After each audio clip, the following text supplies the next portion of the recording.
आप देख रहे हैं अल्फा डिफेंस हिंदी में आपका स्वागत है। इस टॉपिक को लेकर हम लोग पहले भी बात कर चुके हैं, लेकिन अब चीजें ऑफिशियल हो चुकी हैं। और शुरुआत में जो हम लोगों ने आपके साथ में इंफॉर्मेशन शेयर की थी वो केवल इनसाइडर स्कूप्स के माध्यम से थी। न्यूज ये है कि भारत और जापान मिलकर यूनिकॉर्न एंटेना को भारत में डेवलप करने वाले हैं और ये को डेवलपमेंट डील जापान और भारत की पहली को डेवलपमेंट डिफेंस डील है, जिसके पूर्ण होने के बाद में भारतीय नौसेना के फ्रंटलाइन वॉरशिप्स के ऊपर नेक्स्ट जनरेशन एंटेना होगा जो पूरी तरीके से यूनिफाइड होगा।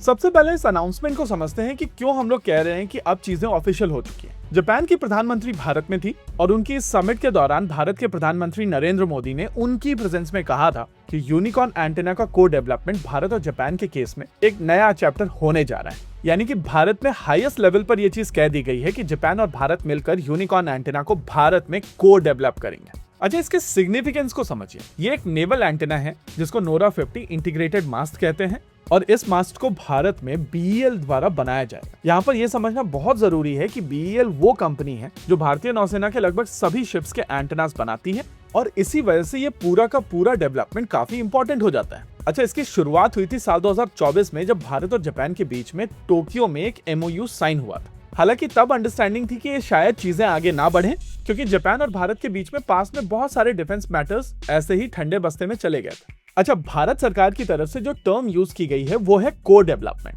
यानी कि भारत सरकार की तरफ से यहाँ पर क्लियर कर दिया गया है कि एक pure of the shelf import नहीं है और चीजें को डेवलप की जाएंगी।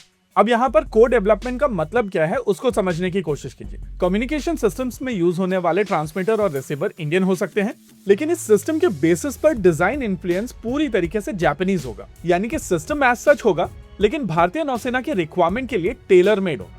अब इसके एडवांटेज को समझिए। आमतौर पर वॉरशिप्स के ऊपर आपको बहुत सारे अलग अलग तरीके के एंटेनास दिखाई देंगे क्योंकि आपको अलग अलग फ्रीक्वेंसीज पर अलग अलग तरीके के कम्युनिकेशन करने होता है। यही कारण है कि आपकी शिप का रेडार क्रॉस सेक्शन बढ़ जाता है, सिस्टम पूरी तरीके से क्लटर्ड होते हैं, अलग अलग हाउसिंग अलग अलग वायरिंग के चलते पूरे सिस्टम का वेट ज्यादा हो जाता है और कई जगहों पर आपको ब्लाइंड स्पॉट्स दिखते हैं जिसके चलते आपको कई सारे सेंसर्स लगाने पड़ते हैं। यूनिकॉर्न के केस में सभी सिस्टम्स एक साथ इंटीग्रेट कर दिए जाते हैं और इस कॉम्पोजिट इंटीग्रेटेड मास्ट के चलते पूरा का पूरा सिस्टम सिंप्लीफाइड हो जाता है। यानी कि ना कोई क्लटरिंग, ना कोई ब्लाइंड स्पॉट और पूरा का पूरा कम्युनिकेशन आर्किटेक्चर एक सिंपल मास्ट के ऊपर माउंट कर दिया जाता है, जिसके चलते बहुत सारी रिडंडेंसीज कम हो जाती है। यानी कि अगर आप इसको फर्दर ब्रेक डाउन करेंगे तो आपको समझ में आएगा कि सॉलिड 360 डिग्री कवरेज आपको मिलेगा। पूरे के पूरे कम्युनिकेशन सिस्टम्स के चलते जो रेडार क्रॉस सेक्शन होता है वो भी काफी हद तक कम हो जाएगा। हालांकि कुछ हद तक टीकैन मॉडिफाई किए जाएंगे, लेकिन ये पूरा का पूरा सिस्टम वो फ्लेक्सिबिलिटी प्रोवाइड करता है और अलग से आपको लाइटनिंग अरेस्टर्स की आवश्यकता भी नहीं होगी।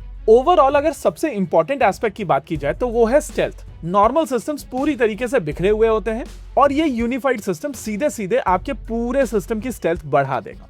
जापान के कॉन्स्टिट्यूशन के हिसाब से अगर चीजों को देखा जाए तो वहां से डिफेंस एक्सपोर्ट बहुत डिफिकल्ट हो जाता है। उनके कॉन्स्टिट्यूशन में आर्टिकल 9 है जिसके चलते वो ऑफेंसिव वेपन सिस्टम्स ना बना पाते हैं और ना ही उनको बेच पाते हैं।